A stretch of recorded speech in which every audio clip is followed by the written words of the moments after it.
जनगणना के नाम पर साइबर ठग सक्रिय। एक छोटी सी गलती आपको बड़ा नुकसान पहुंचा सकती है। सावधान, अगर कोई आपके दरवाजे पर दस्तक दे और खुद को जनगणना अधिकारी बता रहा है और आपसे बैंक, पैसा या निजी जानकारी पूछ रहा है, तो आप तुरंत अलर्ट हो जाइए, क्योंकि देश में जनगणना की तैयारियों के बीच अब साइबर ठग भी एक्टिव हो चुके हैं। जनगणना का पहला चरण हाउस लिस्टिंग ऑपरेशन देश की भविष्य की योजनाओं और विकास की नींव तैयार करता है, लेकिन इसी अहम प्रक्रिया का फायदा उठाकर साइबर ठग लोगों की निजी जानकारियां चुराने की कोशिश कर रहे हैं। जानकारी के लिए आपको बता दें, जनगणना अधिकारी कभी बैंक खाते की जानकारी नहीं पूछते, निजी निवेश, सोना चांदी जैसी निजी जानकारियां नहीं लेते। कोई भी अधिकारी आपसे ओटीपी या लिंक नहीं मांगेगा। किसी के कहने पर अनजान क्लिक न करें। संदिग्ध कॉल या मैसेज से तुरंत सावधान रहें। अनजान नंबर से आए वीडियो कॉल या क्यूआर कोड को स्कैन करने से बचें। आधार, पैन की फोटो किसी अनजान व्यक्ति को न भेजें। सोशल मीडिया पर पर्सनल जानकारी पब्लिक न करें। जनगणना के नाम पर ठगी, एक क्लिक में खाता खाली। जी हाँ, अगर कोई जनगणना के नाम पर आपसे पर्सनल जानकारी मांगता है तो सतर्क हो जाएं और तुरंत साइबर क्राइम हेल्पलाइन नंबर पर शिकायत करें। अगर शक हो तो नजदीकी पुलिस स्टेशन या साइबर हेल्पलाइन नंबर 1930 पर तुरंत कॉल करें। वहीं आपकी जागरूकता ही आपकी सबसे बड़ी सुरक्षा है। जनगणना अधिकारी या साइबर ठग, एक छोटी सी जांच आपको बचा सकती है। अब आपके मन में ये सवाल जरूर आया होगा कि आप कैसे असली जनगणना अधिकारी या फ्रॉड साइबर व्यक्ति को पहचान सकते हैं। इसके लिए आपको कुछ पॉइंट बता देते हैं, जिससे आप काफी हद तक असली और नकली में फर्क कर सकते हैं। कैसे पहचाने असली जनगणना अधिकारी? ऑफिशियल आईडी कार्ड जरूर होगा, उस पर फोटो, नाम, सरकारी मोहर और विभाग का नाम साफ लिखा होगा। पहले से सूचना मिलती है, कई जगह पर स्थानीय प्रशासन, पंचायत, नगर निगम पहले से ही जानकारी दे देता है। घर पर आकर सर्वे करते हैं। फोन, व्हाट्सएप या सोशल मीडिया पर डेटा नहीं लेते, सिर्फ बेसिक जानकारी पूछते हैं, जैसे परिवार के सदस्य, उम्र, शिक्षा, रोजगार। न कि बैंक, ओटीपी, निवेश, सोना चांदी जैसी बातें नहीं पूछते। सरकारी ऐप या फॉर्म का इस्तेमाल करते हैं। कोई पर्सनल मोबाइल नंबर या निजी ऐप नहीं देते। जानकारी के लिए आपको बता दें कि भारत की 16वीं जनगणना 2027 1 अप्रैल 2026 से शुरू हो चुकी है और ये पूरी तरह डिजिटल तरीके से 2 चरणों में हो रही है, जिसमें स्वरोजगार और जाति आधारित जनगणना शामिल है। 16 अप्रैल से 30 अप्रैल के बीच नागरिक स्वयं ऑनलाइन माध्यम से अपनी जानकारी दर्ज करा सकते हैं। यह आजादी के बाद 8वीं जनगणना है। आप ऑफिशियल पोर्टल पर जाकर 33 सवालों के जवाब 15 दिन पहले ही घर बैठे भेज सकते हैं और ये ऐच्छिक है। आपको ऑनलाइन कैसे फॉर्म भरना है, इसके बारे में ज्यादा जानकारी दी है टीवी 27 न्यूज की भोपाल संवाददाता दीपा श्रीवास्तव ने। देखिए रिपोर्ट। मध्य प्रदेश में जनगणना की शुरुआत हो चुकी है। 2 चरणों में जनगणना होनी है। बात की जाए तो खुद मुख्यमंत्री डॉक्टर मोहन यादव ने जो जनगणना पोर्टल है इसका जो है शुभारंभ किया और उसके बाद अगर बात की जाए तो 30 अप्रैल तक तमाम लोग जो है खुद ही इसको ऑनलाइन तरीके से भर सकते हैं। 33 सवाल रहने वाले, जिसके लिए आपको केवल 8 मिनट देने होंगे। बात की जाए तो अगर बात हमें देखने को मिलता है कि स्वगणना पोर्टल जो है ये यहाँ पर प्रारंभिक पंजीकरण जो है ये शुरू हो चुका है। 30 अप्रैल तक जो आम लोग हैं वो जनगणना विभाग की जो वेबसाइट बनाई गई है इसमें खुद जाकर अपना फॉर्म जो है भर सकेंगे।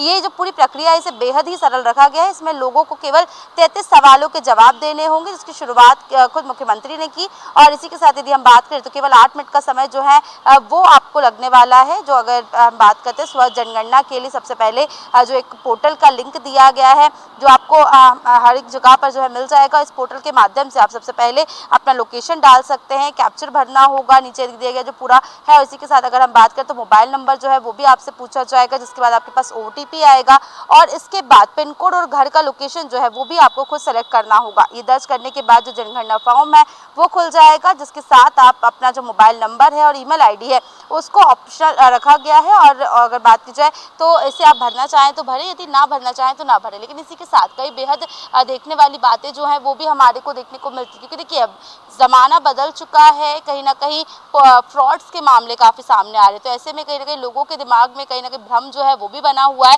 तो ऐसे में इस भ्रम को दूर करने के लिए जनगणना भवन में कॉल सेंटर भी बनाया गया है, जिसमें टोल फ्री नंबर जारी किया गया है। और इस टोल फ्री नंबर के माध्यम से आप जो है अपनी यदि कोई शिकायत रहती है तो उस शिकायत को भी दर्ज करा सकते हैं, यदि या फिर यूँ कहें कि यदि आपको किसी तरह की कोई समस्या आ रही है तो इस समस्या का समाधान जो है वो भी आप कर सकते हैं। इसी के साथ अगर बात की जाए तो तमाम व्यवस्थाएं की जा रही हैं। 2 चरणों में ये जो पूरी प्रोसेस है इसे पूरा किया जाना है। 16 अप्रैल से जहां पर हम बात करें तो ये पूरी जनगणना की प्रोसेस शुरू हुई है।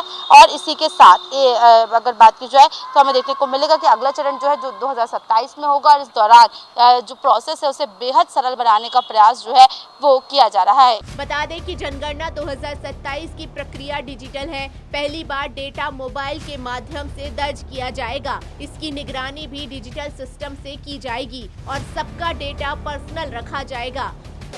जनगणना में ये डाउट रहता है कि हमारी जानकारी सुरक्षित है या नहीं। तकनीकी रूप से मैं आश्वस्त कर रहा हूँ, आपकी जानकारी पूर्णतः एन्क्रिप्टेड और सुरक्षित है। विधिक रूप से हम व्यक्ति विशेष जानकारी अभी नहीं, पिछले 150 सालों से जनगणना में प्रावधान है। व्यक्ति विशेष जानकारी किसी से आरटीआई में, किसी कोर्ट प्रकरण में, पुलिस केस में, इनकम टैक्स, कहीं भी आप सोचो साझा नहीं की जा सकती। यानी कि जनगणना के आधार पर व्यक्ति विशेष कोई स्वत्व छीने नहीं जा सकते। इसी प्रकार से कोई नए स्वत्व आपको मिल नहीं सकते। जनगणना सांख्यिकीय उद्देश्यों के लिए की जाती है और हमें इंटरेस्ट है सांख्यिकीय आंकड़ों में, ना कि व्यक्ति विशेष आंकड़ों में। तो आपकी जानकारी सुरक्षित है, विधिक रूप से भी, तकनीकी रूप से भी। जनगणना में बढ़ चढ़ के भाग लें। प्रगणक फोटोयुक्त आईडी आपको दिखाएंगे। आप उस फोटोयुक्त आईडी के आधार पर उस प्रगणक को अपनी जानकारी सच्ची निष्ठा से दीजिएगा।